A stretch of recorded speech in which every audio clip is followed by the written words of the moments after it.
ustawi wa jamii na utawala wa haki za wanadamu. Tutakusii tutazame kwa namna nyingi sisi watumishi wako ambao wameridhika kutekeleza shughuli muhimu za kaunti na Jamhuri ya Kenya. Tutakuomba uteremshie baraka zako sisi tuliokusanyika hapa na tujalie tuendelee na kufikiria mambo yote yatakayofikishwa mbele yetu kwa njia ya haki na uaminifu, ili utukufu na sifa zako ziendelezwe na ili kustawisha amani, ufanisi na heri ya kaunti yetu na wale ambao hawajazaa wamezikabidhi mkononi mwetu. Amen.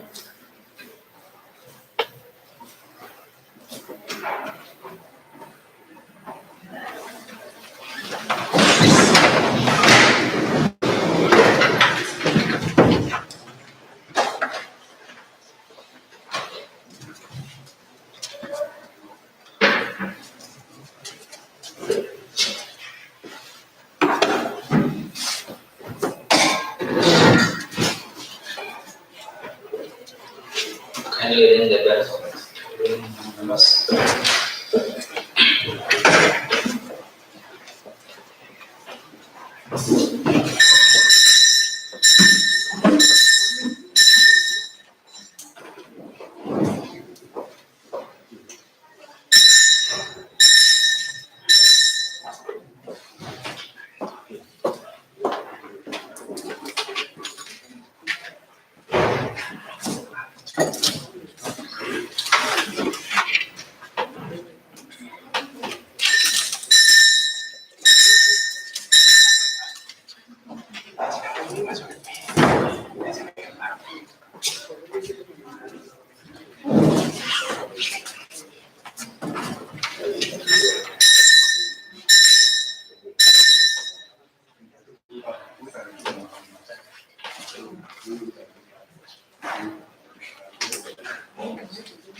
Next order.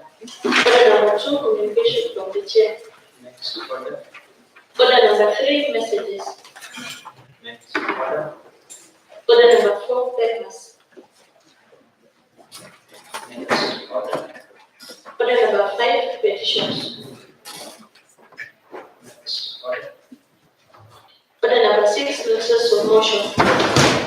Honorable Fair. Thank you, Mr. Speaker, sir.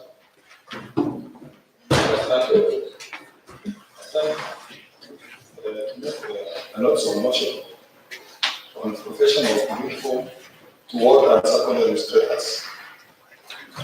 There was some, thank you, Honorable Speaker. I also stand here to give a notice of motion on board of payment for hired teamers. Next order. Order number 7, statements. Next order. Order number 8, Nandi County Sales Year Bid 2018, first reading. An act of county assembly of Nandi for the establishment and control of livestock sales here and for public purposes. Honorable members, I seek to commit the Nandi County Livestock Sales Yard Bill 2018 to the relevant committee, in this case the Committee on Agriculture, for consideration and its relevant process, including public inspection. Next, further. Honorable Leader. well, Yes, Honorable. on the issue that you have just said that the Nandi County said yard bill is committed to the Committee on Agriculture. I wish to inquire whether it is agriculture alone or also trade, or if it is trade or agriculture, because or finance, because all those aspects of a sale yard,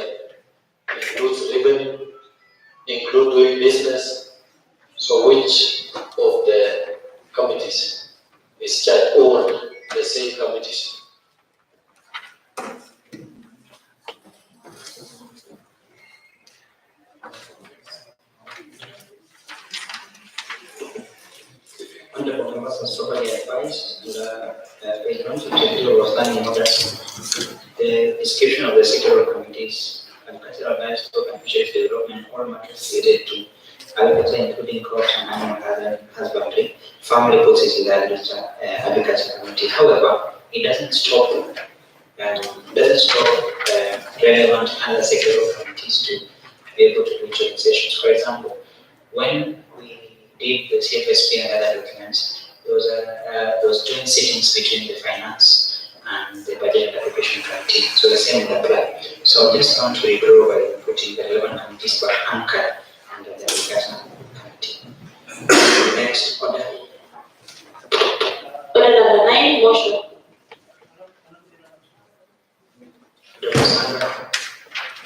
Thank you, Mr. Speaker.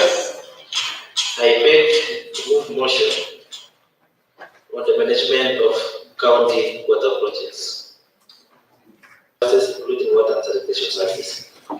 Further aware that our county government has been implementing water projects across the county.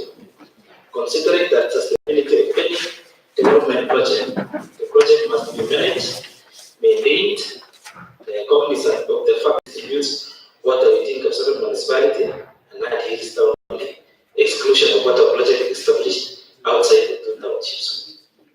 Further aware that most of the established water projects outside the two townships are ineffective due to lack of management. This House resolves that county government through Department of Lands, Environment and Natural Resources and Climate Change puts up structures to ensure that water projects within the county are well managed for sustainability. Members, as you are aware, most of our county projects being done by the county government is just done once completed, is handed up to the community. That is the end of the story. The community manages anyhow. You find out that projects, like in my ward, projects that were started by my predecessor, all of them almost all have started working because there is lack of management. The community members decided to use the way they want. There is no law. Some water projects, they get water from the main pipe, from the source. And once you get the water from the main pipe, from the source to the main tank, without using the return pipe, that water project will go down. Some will use without. There is no rules or procedures on extended use of water. Some are using for domestic use, while others are using for irrigation. And if the water is little, do not get enough to the community. So there has been a lot of conflicts because there are no policy, there are no rules covering the said water project that we have done as a county. And if nothing is done, all what we are spending for these 5 years will be useless after 5 years because all the projects again will go down. So that's why we are giving a prayer to the executive to come up with ways and means for management of those water projects we are doing in our homes. Thank you. I beg Honorable Engage to support.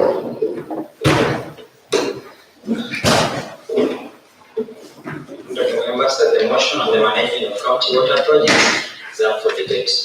Honorable Fred. Asante sana Mheshimiwa Spika.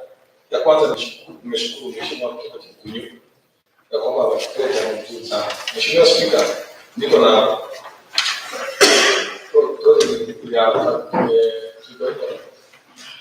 yaani kila kitu kilisha, lakini sasa walishindwa kuendelesha hiyo project ya maji, na mpaka sasa nafikiri imesimama Mheshimiwa Spika, kwa sababu nilipouliza walikuwa wanadaiwa shilingi 1,200 pekee, lakini walikosana. Lakini vile Mheshimiwa ameleta mswada ya kwamba hao watu wasimamie wataweza, kwa sababu kama wanaweza hili Kapsabet na iko na shida mingi. Mheshimiwa Spika, ningependa Mheshimiwa waunge mkono, kwa sababu tunajua kwamba tuko na shida ya maji sana, na si kwa sababu serikali imeshindwa, ni kwa sababu wale wanatekeleza wameshindwa. Na najua kwamba wakati hao wasimamia itafanya kazi tena. Na pia kama kwa yangu tumeanzisha zaidi ya 4, lakini nilikuwa najiuliza nani atasimamia hii mambo, kwa sababu najua iko na shida mingi sana. Mimi nimeunga mkono na nimeshukuru mheshimiwa kwa jambo kama hili amefikiria, kwa sababu itasaidia watu wetu wa maji. Kama watu wanaweza kosana na wakataa kulipa shilingi 50 na inasimama, tunataka kila wafungue akaunti moja, pesa yote iende pale na wasimamie maji na wananchi wakafaulu. Na hiyo ndio tunataka. Nimeshukuru sana sana mheshimiwa.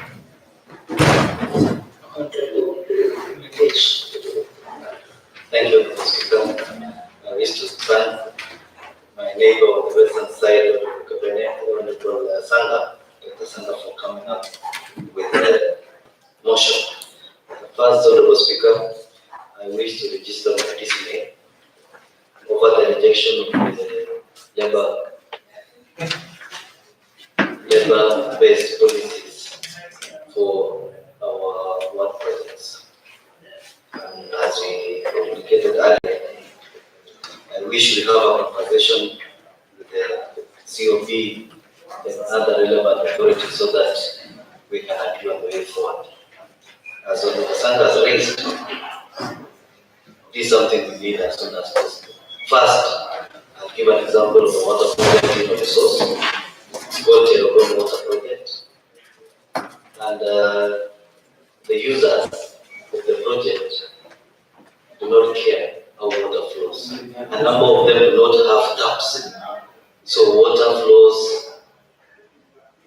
continuously. I was there, and two villages are fighting over the water.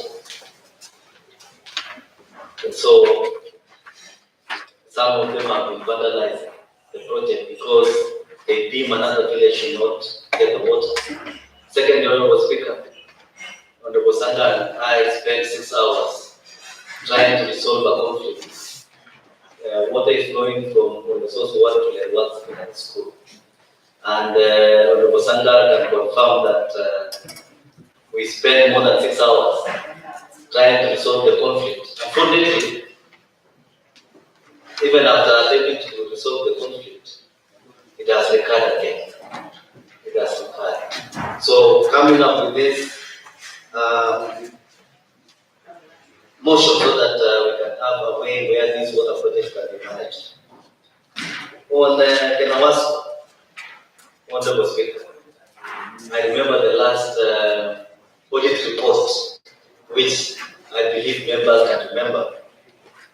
Kenawasko has never been able to manage water. Distribution, collection of revenue, and the county assembly has been giving Kenawasko 15 million subsidy annually.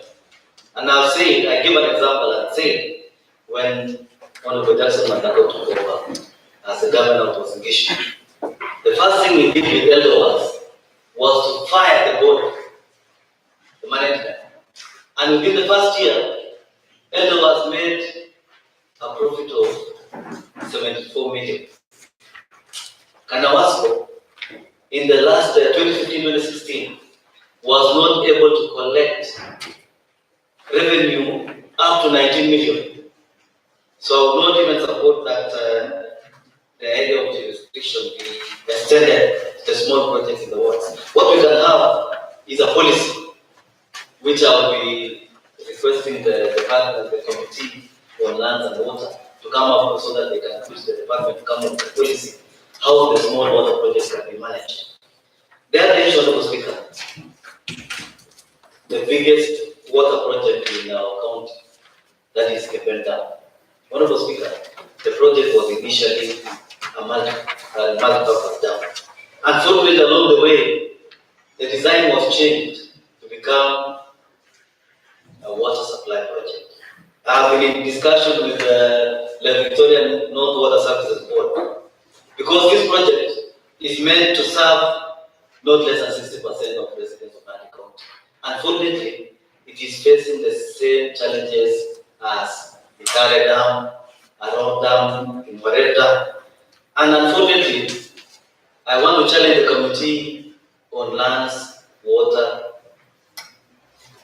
to actively be involved in this project. Because when I invited them during the public participation, unfortunately, there is no time. I had to push the chief officer, that is Mr. Mangira, to attend the meeting. Honorable Speaker, these past 3 months, I've seen the people of Nandi suffer because there's no water. Honorable Speaker, we went to civilize the terrain during our fact finding mission. Students or trainees in these institutions are suffering. They are suffering because there's no water. In Sigilai, up to 20 trainees were suffering from waterborne diseases. In Jafare, around 18. So we need to manage these water projects very well so that they can become sustainable, as Dr. Sandra said. So I support this motion, and we want to move with speed so that we can have functional committees and management committees that can take care of this, because we have really funded them with a lot of money. Thank you. Very much a point. Thank you, Honorable Speaker. I want from the outset to appreciate the thoughts of the Honorable Member for Chikunyuk. One, Dr. Betts Sanga, for these thoughts on the management of water. Honorable Speaker, there are 3 issues that I have noted from the motion. First, the sponsor of the motion has brought on board the issue of Kapsabet Water and Sanitation Company. 1. 2, the issue of failure to properly manage the water in Nandi town and Kapsabet town. Thirdly, is the failure of management of water projects outside the 2 towns. What strikes my mind is that the thoughts of the Honorable Sanga would have been that Kapsabet Water and Sanitation Company be granted permission to manage water projects outside the 2 towns. My question would be, can today the chairman or any member of committee on lands, water, and natural resources tell us what is the mandate of Kapsabet Water and Sanitation Company vis-a-vis the area of jurisdiction? As we speak here, Honorable Speaker, well, we all know that Kapsabet Water and Sanitation Company is owned by the county government. But what is its mandate? If its mandate includes management of water projects within the county, then we should not be talking about this. Then it means they are failed in their job, because if their mandate is that past that, why would they want to restrict themselves to the 2 towns? But if also that law does not give them mandate to manage those water projects out there, then I will come to the second question. Why do we have the projects that have been funded by the county government or other agencies failing? Honorable Speaker, I allow me to invite all of you to the discussion of Kimatkei water project, which has been hitting the news for the past 2 months. Kimatkei water project has coupled more than 35 million of taxpayers' money. It was started way back in 1988. It was funded by the CDF then under Henry Kosgei. It never paid. It has been funded by CDF under Honorable Mayor. It has never served more than 200 families. It has been funded by Water Trust Fund. It has not gone beyond 200 families. It has been funded by the county government of Nandi. It has not gone more than 200 families. Why? During the implementation of the project, the tanks are done, the pipe work is done, the testing is done. The first day, there is water. Second day, there is water. The third day, by the next week, Honorable Speaker, the pipes are running dry. And is the source running dry? No. So where is the problem? Honorable Speaker, in Tinderet, the Kimatkeni Water project, radical measures have been taken by the county government, including change of management, the community management.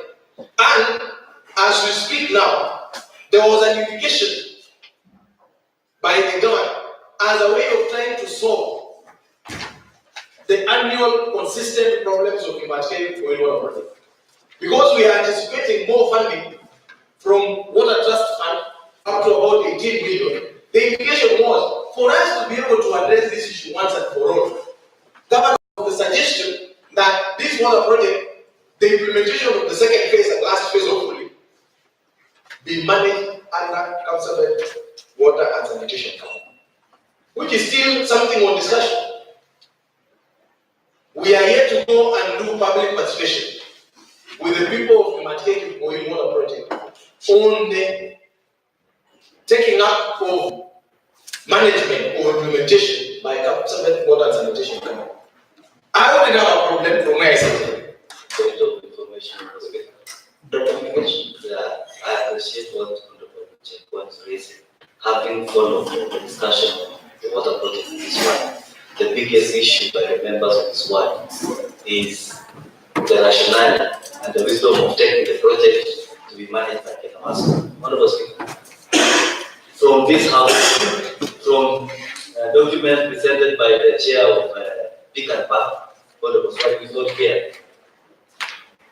Kenawasco has not been able to manage water resources in Kapsabet and Nandi. How then do we go ahead and give them to manage water projects in our wards, like in Kimatkeni? Honorable Fred. Ningependa kutoa kishahidi yangu ya kwamba kampuni ya Kenawasco kosa sio. Tulikuwa tumepata kuna wakati walitupeleka mimi kama MCA, tukaona kuna watu walikuwa wanaiba maji. Mtu wako anapita pale na ameweka pipe nyingine tofauti. Na tumeweza kujaribu. Nafikiri wakiona habari ya sasa hivi, wanaweza kuona kwamba wamejaribu kufuzi wametuambia zile zifanyika. Na nafikiri kama kulikuwa na mheshimiwa wa Chemasi tulijaribu kusema maswala kama haya, tuliona imesaidia. Alafu tulisema hivi, mheshimiwa ametoa mswada, ungependa kuuliza bila kwamba Kenawasco sheria inaruhusu serikali wasaidia hapo. Yaani kama sasa.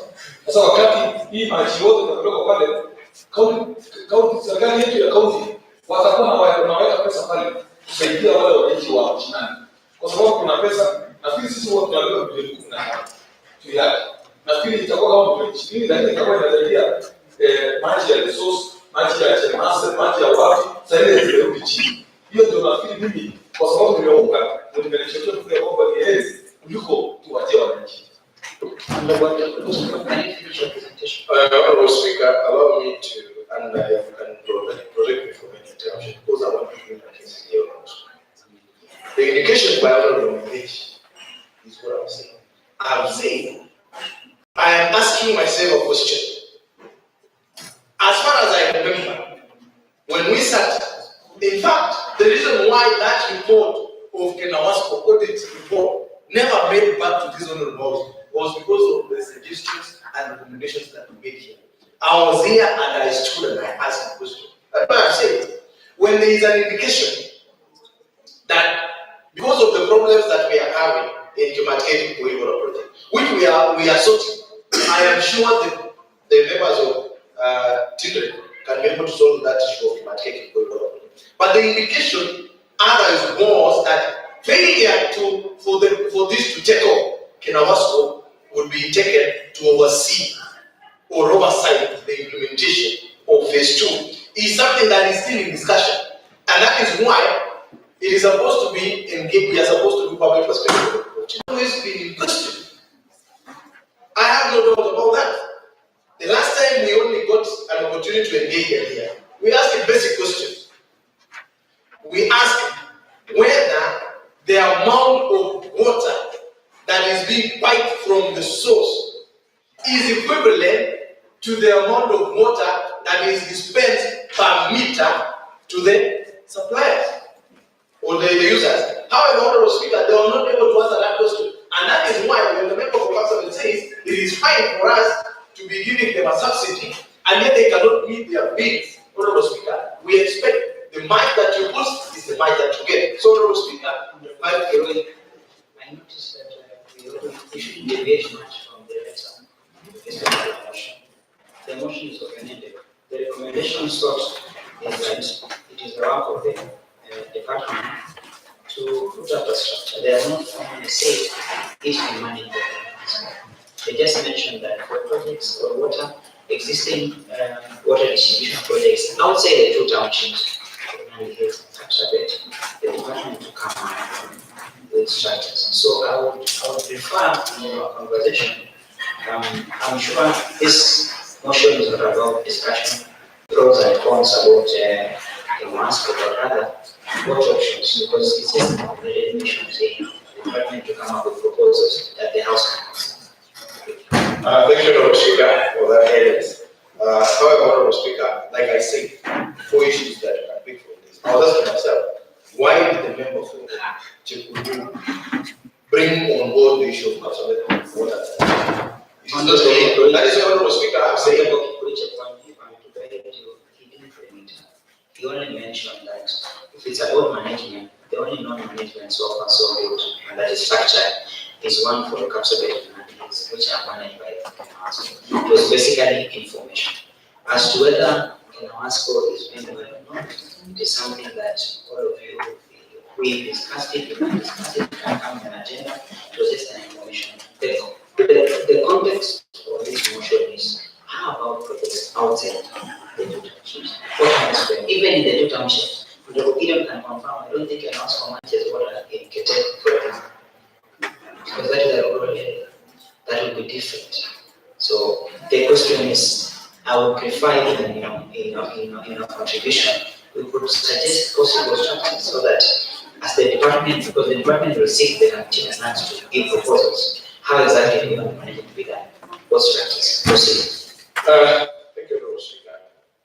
What I want to say in a nutshell is, yes, we need to have an entity that will manage water in Nandi County, all through to the modes. However, beforehand, as it turns out, Kenawasco is not an option. Until two things happen. One, we have an audit that is going to give Kenawasco development. Secondly, we have a breakdown of, for the last 6 or so years, the management of Kenawasco. All of us should be aware that they are supposed to be run by a board. Where is that board? So until we have clarity on the mandate of Kenawasco, to what extent it is not an option. Until we have proper audited books of account about Kenawasco, until Kenawasco can prove it can stand for itself, it is not an option. But we are only saying there needs to be an entity for management of where government money or public coffers has been spent, so that when we have a project that is already running, we don't run it down, so that every cycle of 5 years we have to invest more money to start a project that has already been started, Honorable Speaker. So in a nutshell, Honorable Speaker, I am in full support of this, but I'm also saying the Committee on Water, Lands and Natural Resources should take these up, so that by the time the executive are coming up with a proposal on an entity that is going to help management of water in the wards, it is not Kenawasco, and if it is Kenawasco, we have things that we need cleared beforehand, and there is nobody else is going to clear those issues. It is the Committee on Lands and Natural Resources to ensure that they move with speed, so that by the time we need this running very soon, Honorable Speaker, then we have answers to be able to progress. I want to support the motion, and thank you. Honorable Gideon. Thank you, Honorable Speaker. I want to also, from the onset, thank the Honorable Member, Dr. Paul Sanga, Chair Health, and I'm MCA Jepkunyuk Ward, for coming up with such a brilliant motion, because water provision in Nandi County is one of the key items that all of us during campaign promised. And until we find a very noble, good, practical way of managing the water projects that we initiate in our various wards, we shall always be channeling funds, taxes from the people of Nandi County to projects, thinking that they are water projects, but they will be going down the drain. Mr. Speaker, we've just done 2 years of our term in office. There are projects, as mentioned by Honorable Sanga, that were initiated in the previous regime. Personally, when I was campaigning in Nandi Hills, I promised the residents of Nandi Hills Ward that whatever project that was initiated in the previous regime,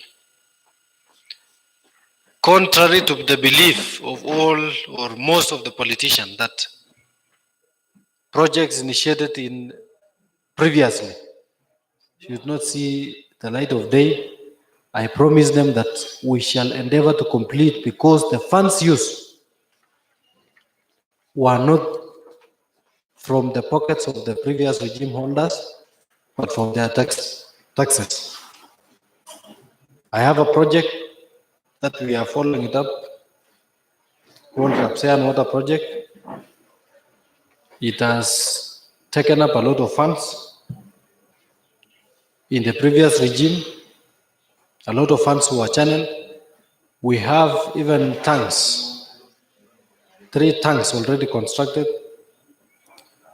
The source was constructed. But the problem was linking the source to the sump that will enable the water to be pumped to benefit the residents. We have even pipe work. But unfortunately, until now, the residents have not enjoyed tap water, simply because the work that was done were not guided by the right, I think, the water engineers. I can tell you and confirm, as we speak, we have a 50,000 liter tank that will remain, so that water can be now pumped from that point. So I agree with the Honorable Dr. Paul Sanga that we need an entity that would manage not only projects as it is being implemented, but to see that any project that has been completed, it is serving the objective, that is provision of water. Because we are not merely allocating funds to projects just because we want to allocate. We need water to reach the various homesteads.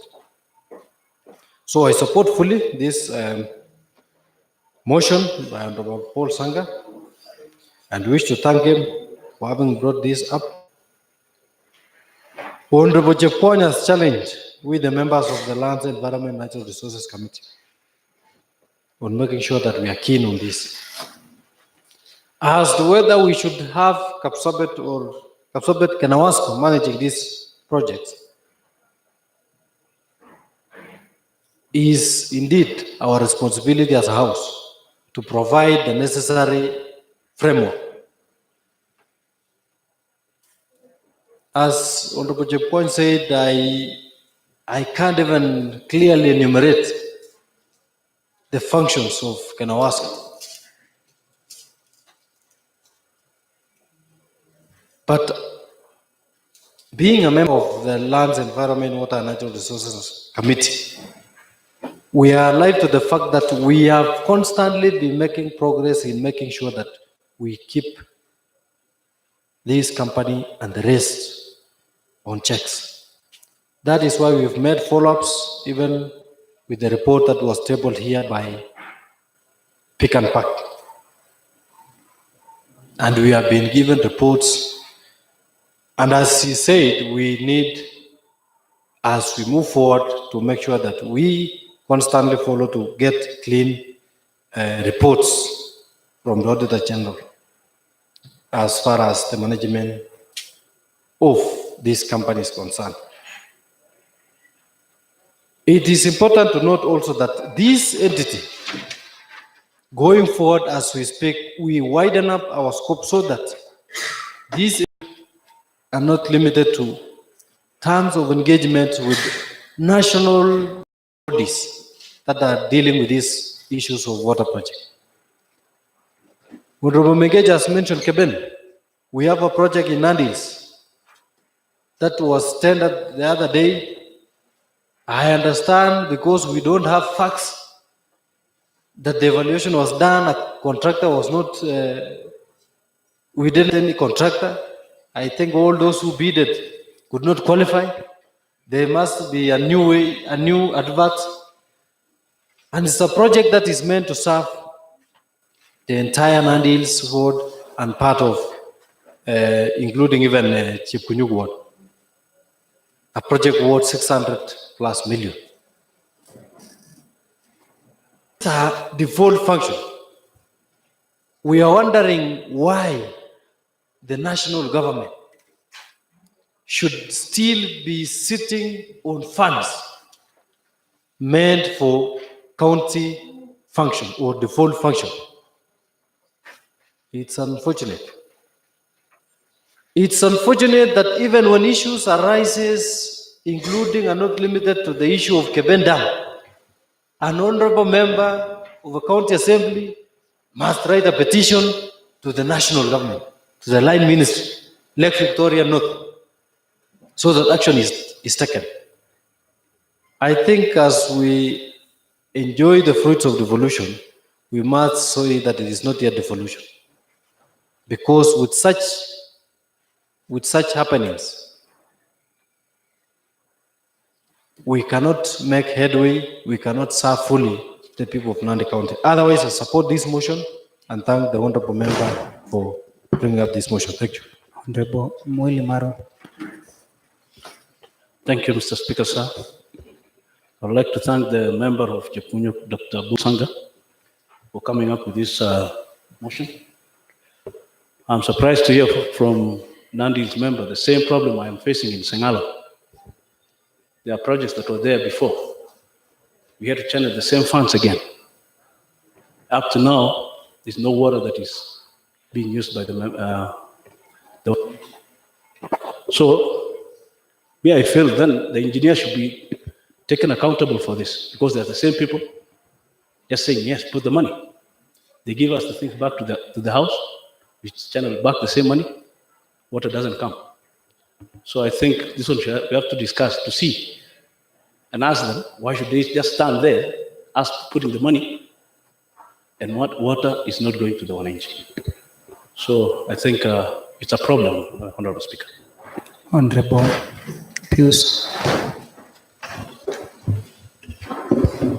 Asante sana Bwana Spika kunipatia nafasi kuchangia hoja. Nashukuru Mheshimiwa Sanga kuleta hiyo hoja kwa sababu tuko na problem sana mambo ya maji. Kwanza hata area yangu kuna project ambapo inaitwa Kombe Water Project ambapo ilikuwa ni ya gravity. Imeweka pesa mingi sana wakati wa regime serikali ile nyingine ya Jemate. Leo karibu 17 million lakini hakuna kitu ambacho kinafanyika. Juzi tulienda shule ya Kombe Secondary School. Na hiyo maji ilikuwa imekuja lakini hakuweka matanga ambapo ana store maji kwanza alafu wanaweka mapipe. Sasa anaweka mapipe tu direct alafu maji ilikuwa inamwagika. Sasa juzi mahali ambapo maji yanatokea kwa msitu huko imekauka, hakuna maji saizi. Watoto tulikuta naenda kwa mtoni, sasa watoto wasichana na wanaume wanaenda huko na najua wakikutana ni hatari sana. Sasa leo na hii mambo ya maji tuko na problem. Na problem iko kwa engineers ambao wanahusika na mambo ya maji. Wakienda huko ground, sijui wanafanya kazi gani, sijapokuwa hawaangalii vizuri mahali ambapo maji yanatokea kwa. Sasa maji unaweza kuta imekauka. Kuna wengine ambao project ile ilikuwa ya Kapchipko, kuta project ambapo alipata msaada kutoka kwa wazungu. Lakini sasa hizo wananchi hawakunywi maji na waliwekwa tangi moja na pipe tu, sasa watu wengi hawapati maji na hiyo tena imekauka. Hata juzi tulikuwa tunaomba maji kupeleka kwa dispensary ya Kapchipko kwa sababu maji alikuwa hakuna. Tuko na problem, lakini problem ni engineers. Tunashukuru Mheshimiwa Sanga bila ameleta hiyo hoja, tuangalie kwa makini. Na kama serikali tuangalie maji ambapo tunaweka pesa na maji haitokei, tunaona ni hasara. Na hiyo ni kitu ya muhimu ambapo huwa tunaambia wananchi wanataka maji. Na vile vile tukiweka pesa na maji hakuna na tumeweka pesa itakuwa ni hasara. Na hii ni taksi ya wananchi. Lazima tuangalie kwa makini, tuweke sheria na wale ambao wanasimamia wasimamie kwa makini, ionekane kwamba maji kila mwananchi anapata maji. Kwa sababu tukiweka pesa na maji watu wakunywi haina maana, na tumeweka pesa chungu nzima. Nafikiri naunga mkono. Asante sana. Honorable Nyauntu. Thank you, Mr. Speaker, sir. Maybe I also stand to support the motion, but as much as I'm supporting this motion, I've been wondering all the way about water. Being member of Lands Committee, we have tried to visit several projects of water. At the same where I come from, Kepkunya, say Kikuya area, Kapkangani, I've been seeing these problems ever since even the last parliament, may I say. I've got this to say about water. I'm happy honorable members are bringing statements here of issues of water in their wards. And as much as I look at it, I feel that should organize a Kampunji, put all your statements together and come out with a solution. Recently here, we tried to transfer some amount to water department, and I was wondering, I didn't ask, but I was wondering, what is this money going to do? Because already we have projects there which are not working. Are we going to look at these projects first? We see if they can work before we indulge in giving more funds for water. Because almost all wards have got problems of water and people have been paid. And no citizen of Nandi is getting piped water. I should just say no, especially in outside the towns. So as much as I'm supporting Sanga, I'm wondering surely how you can give birth to a child and not take care of the child, and then you expect that the child will grow. Whoever was actually programming this program of water, I wonder if he ever knew who will be managing the water, who will be the technician, and so forth. Recently, one of our honorable members here, being the chairman of education, complained over employment of some people just staying in the offices with no work. I wish these people were changed to the technicians of water so that they can be deployed in the wards to make sure that the water projects are running, so that there are not people who are just sitting idle in the office. I might just end by saying that as much as I'm supporting this is a very serious. It is not just a matter of being seen talking. It is a matter which we should take seriously. We sit together, even outside the plenary in Kamkunji, we come out with a permanent solution so that we make sure that water is being provided to the citizens of Nandi. Thank you, Mr. Speaker. Honorable Jane Chepkoech.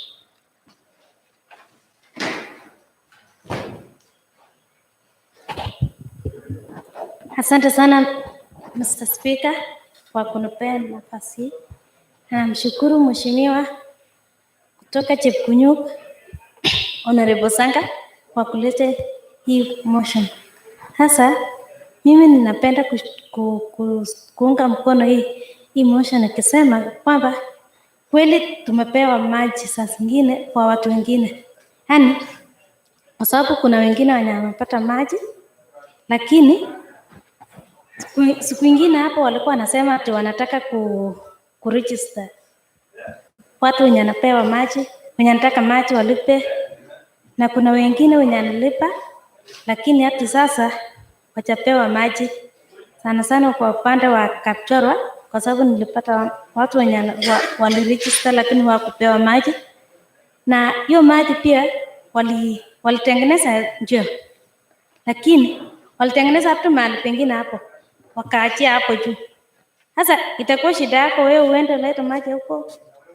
Ama sijui ufanye nini kwa sababu hao watu walishalipa na pato maji itafika kwao. Sasa tafadhali Mr. Speaker, hao watu wangefaa wapewe maji bila walishalipa, wenye hapo wameshalipa waendelee kulipa kama wanaendelea kulipa huko.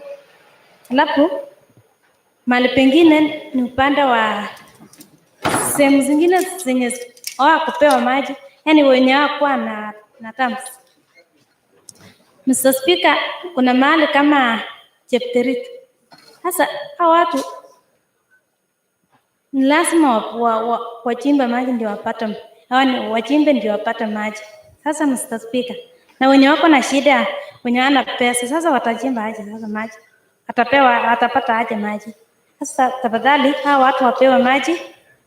Serikali waangalie bila wanapewa. Hasa kwa upande wa Kapchorwa, tafadhali mniruhusu niongee juu yao watu kwa sababu nilishaona. Kapchorwa kuna mahali penye inaitwa Kurere, mahali penye walitoa maji. Hiyo maji, yani hiyo maji inafaa yani iwekwe ikuwe safi. Kwa sababu huenda mkishapewa maji, yani watu wakishapata maji wanakunywa na huenda itatengenezwa ikuwe safi. Na watu wataanza kuwa wagonjwa, lakini hatutaki watu wakuwa wagonjwa. Sasa maji yote ili wakishatengenezwa maji wawekwe ikuwe safi. Halafu wenye wanateseka juu ya maji pia kuna mahali penye tulishawahi enda upande wa nafikiri ni karibu na inaitwa Tamu ama inaitwa hali siku nyingine hapo tulienda. Na hao watu hawakuwa na maji, wanafunzi wa shule hawakuwa na maji. Sasa walikuwa inabidi waende kwa mtoni waende aleta maji usiku. Sasa hao watu wakikuwa na shida sasa usiku.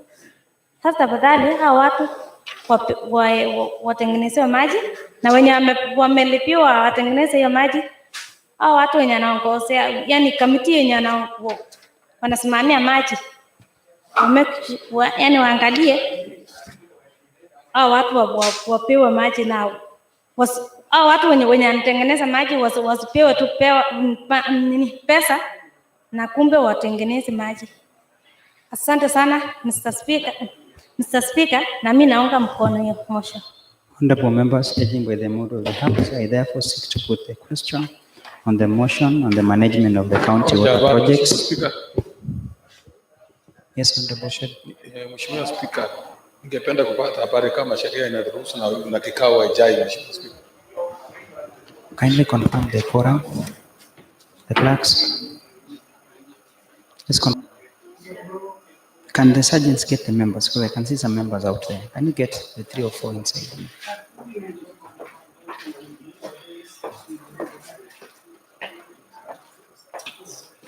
Would that give us the quorum?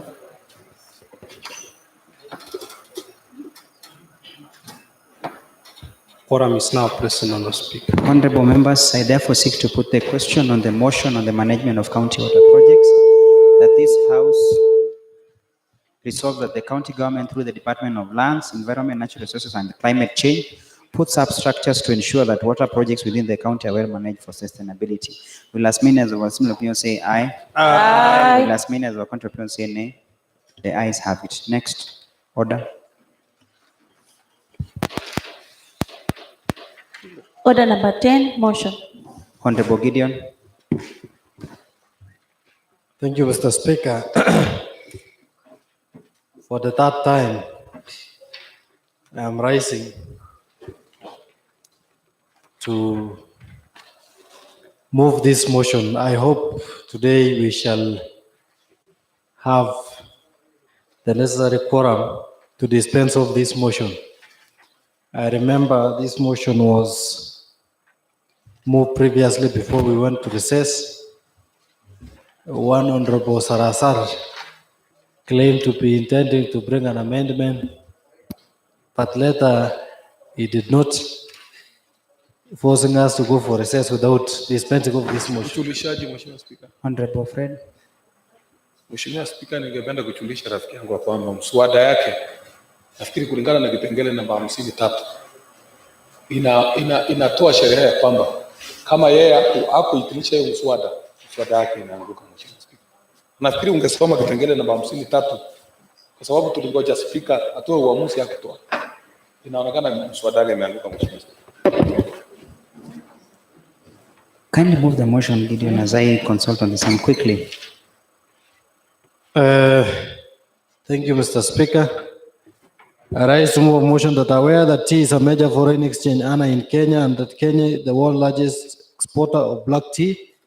Further aware that Nandi County among the leading producers of tea. Concerned that the county government charges cess on tea and that the amount charged is quite minimal, owing to the other taxes levied on the national government on tea. Considering that the county government is not benefiting from the taxes imposed on tea by the national government, cognizant that Honorable Fred. Mheshimiwa Spika, iko kwa sheria mheshimiwa mwenye naongea aendelee kuitilisha mswada na kipengele imemkatasha Mheshimiwa Spika. Honorable Fred, that is what I'm consulting. Let him just read through because we may not even be consulting because I need to confirm that. Sasa ngoje Mheshimiwa Spika kwa sababu kipengele inakataa. Honorable Fred, it is not a fact that he's on the wrong until I confirm.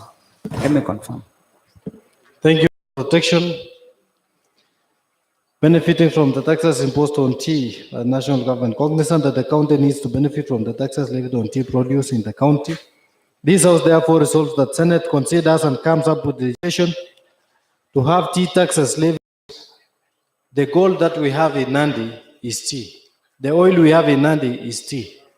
Now that it is the largest foreign exchange earner to this country, it is paramount that because we have tea and large chunks of land covered in Nandi, we benefit from this. The same way the Turkana are benefiting from the oil. The same way the Masai Mara Game Reserve benefits Narok County. We should have also benefits from tea that covers a large part of Nandi County. Nandi Hills, in particular, is covered by tea. Jepkunyuk Ward, Olesos, all the way Kaptumo, all the way to Jepkumia, Kapkangani, and the likes. And these are multinational tea companies. They are large part of land. So this is why I came about with this motion. I urge my colleague, honorable members, to support so that we can push and petition Senate to come up with a legislation to enable us benefit from the tea, so that as we push to the cess issue to do our roads, as we push for CSR, we have benefit from the taxes that the government levies in Mombasa, T-Board, and the rest of the areas. What brokers benefit more than we, the producers of tea. I call upon Honorable Serem of Jamase to second. Honorable Gideon or Honorable Serem, before you could second. Honorable Gideon, take a seat. I need to confirm something. This particular motion came up in yesterday's order paper. Is that the position? And the mover of the motion was not present to move the motion, right? The motion was not moved due to absence of the mover. Honorable Gideon. I was present. I moved the motion, but there was quorum hitch. Okay. Take a seat. Honorable Fred. Is that the true position? Is that what you raised? Mheshimiwa Spika, nafikiri hata asubuhi Mheshimiwa Spika. Honorable Fred. Mheshimiwa Spika, uniruhusu niseme. Honorable Fred. Honorable Fred. Honorable Fred. I'm asking you, Honorable Fred, I'm asking you because I want to use the morning precedent, as you say. I'm asking you with a view of ensuring that you're on the same page. What complain about this motion? What happened yesterday? That's what I want to hear from you. Mheshimiwa Spika, hata inaonekana sasa ya kwamba kama kikao ingejaa angekuwa ameidhinisha mswada. Sasa hivi anaidhinisha, anaomba mtu ya kuidhinisha. Inaonekana Mheshimiwa Spika, mswada haikuendelea. Leo asubuhi Mheshimiwa Spika, tumekuwa hapa tukikaa chini. Tumejaribu kumtafuta. Point of information. Honorable Gideon.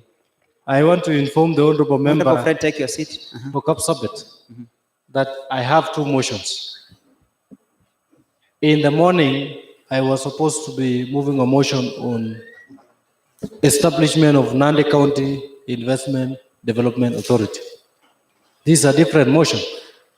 And the position is what I've stated, that yesterday I moved, but there was quorum hitch. And for the morning case, I did give an indication requesting that it be deferred. Honorable Mengech, you wanted to butt in. Honorable. I wanted to confirm and inform Honorable Fred that Honorable Gideon has already done that. The motion in the morning was a different one. These are different motions. So I believe, Honorable Speaker, you can rule on that because as he has quoted Standing Order 53, maybe you can rule on that. Honorable Fred, conclude your complaint so that I can give my wording on the same. Mheshimiwa Speaker,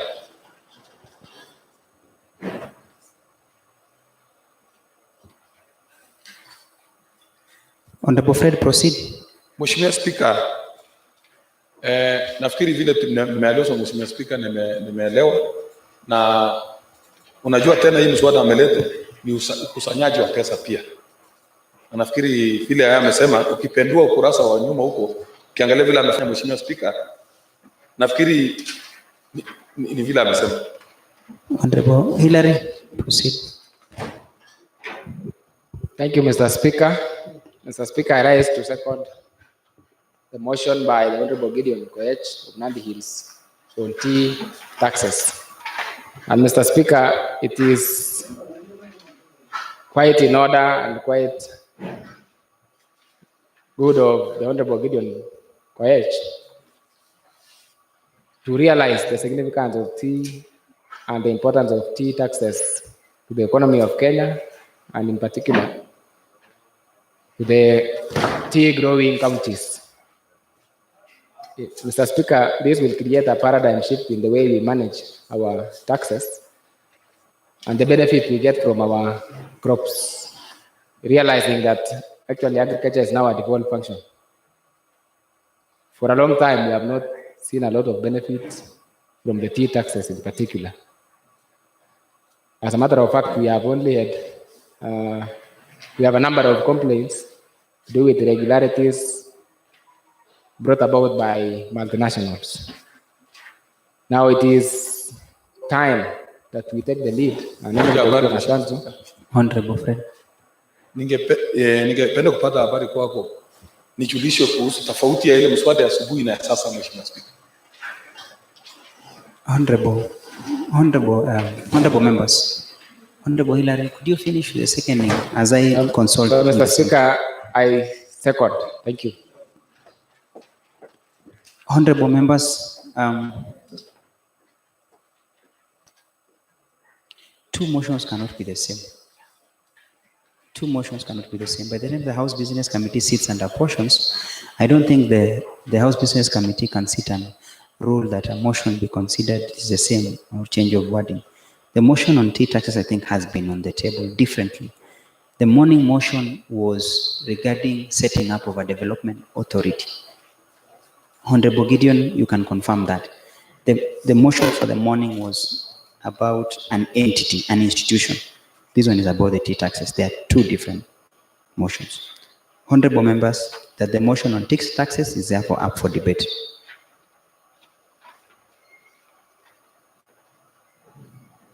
Honorable Kipuri Chepkwony. Thank you, Honorable Speaker. Honorable Speaker, I wish to congratulate the member for Nandi Hills for coming up with such a motion, Honorable Speaker. And Honorable Speaker, you realize that members are not really up to contribute to this motion because, Honorable Speaker, this motion we discussed the same in the last session, only that it was overtaken by events on matters procedure. That is why it is reappearing for the second time this session.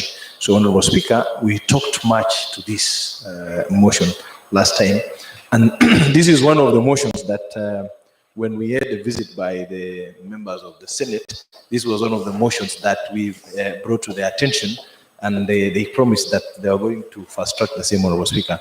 So, Honorable Speaker, without saying much, the fact that we are not benefiting as a county from the tea taxes is not challengeable.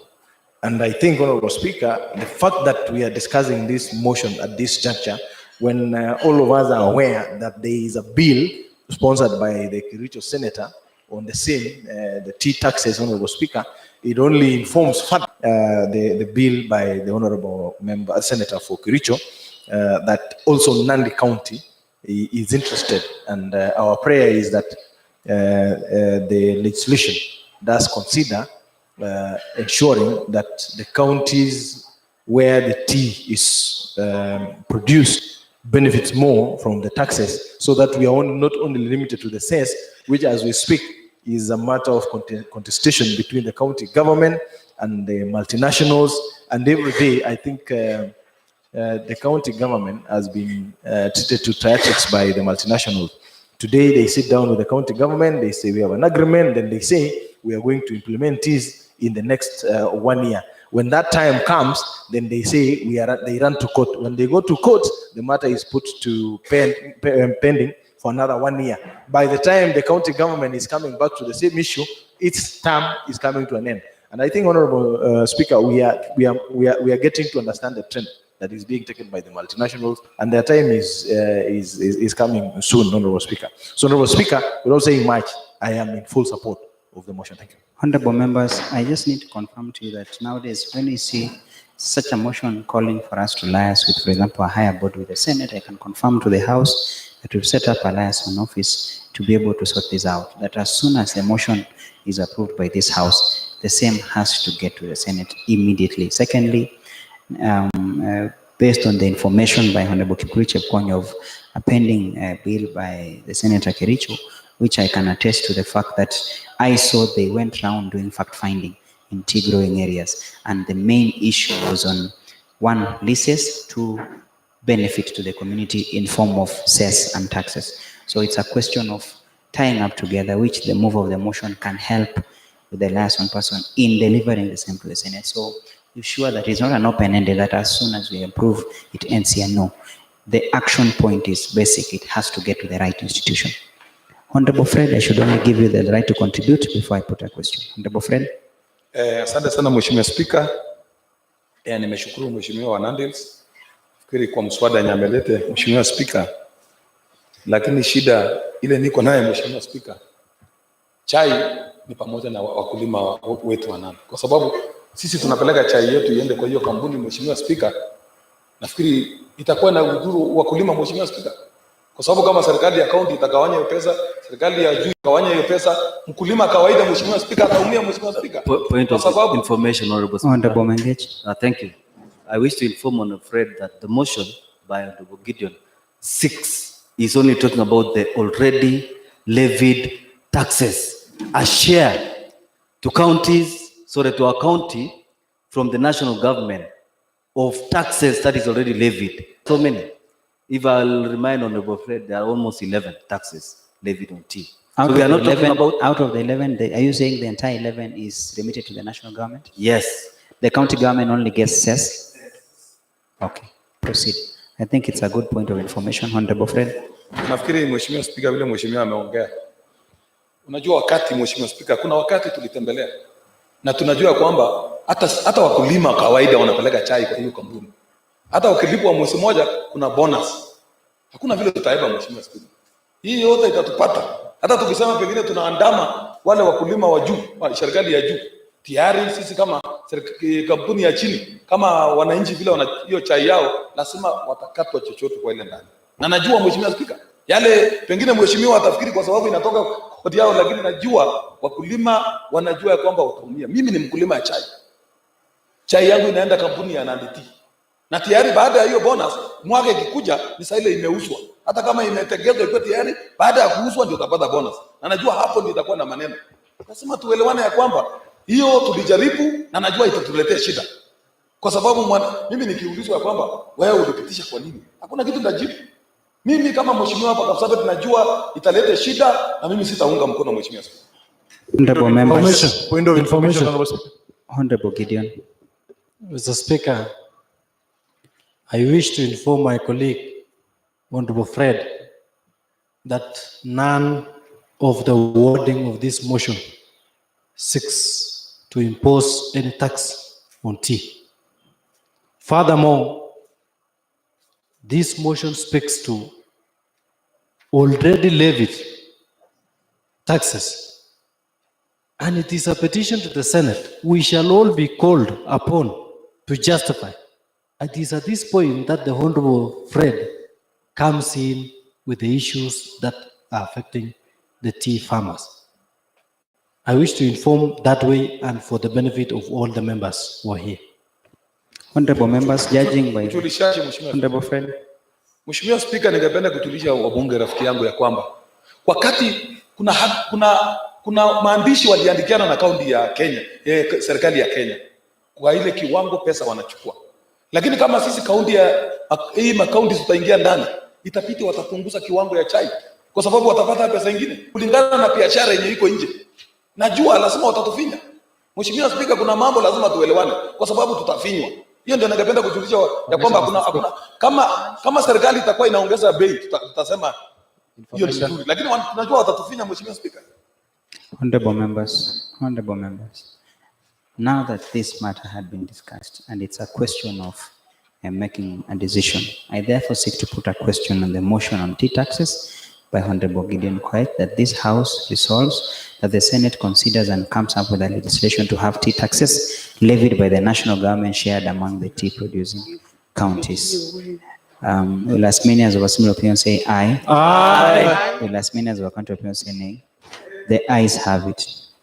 So, honorable members, such a motion, once it's approved, would ask the mover of the motion, we will liaise, my office will liaise with the mover of the motion and the liaison office to immediately do a nice write-up.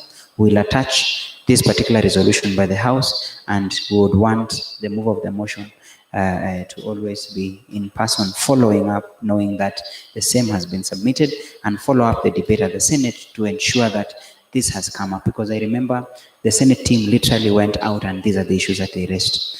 Next order. Order number 11, adjournment. The House adjourned until the next sitting.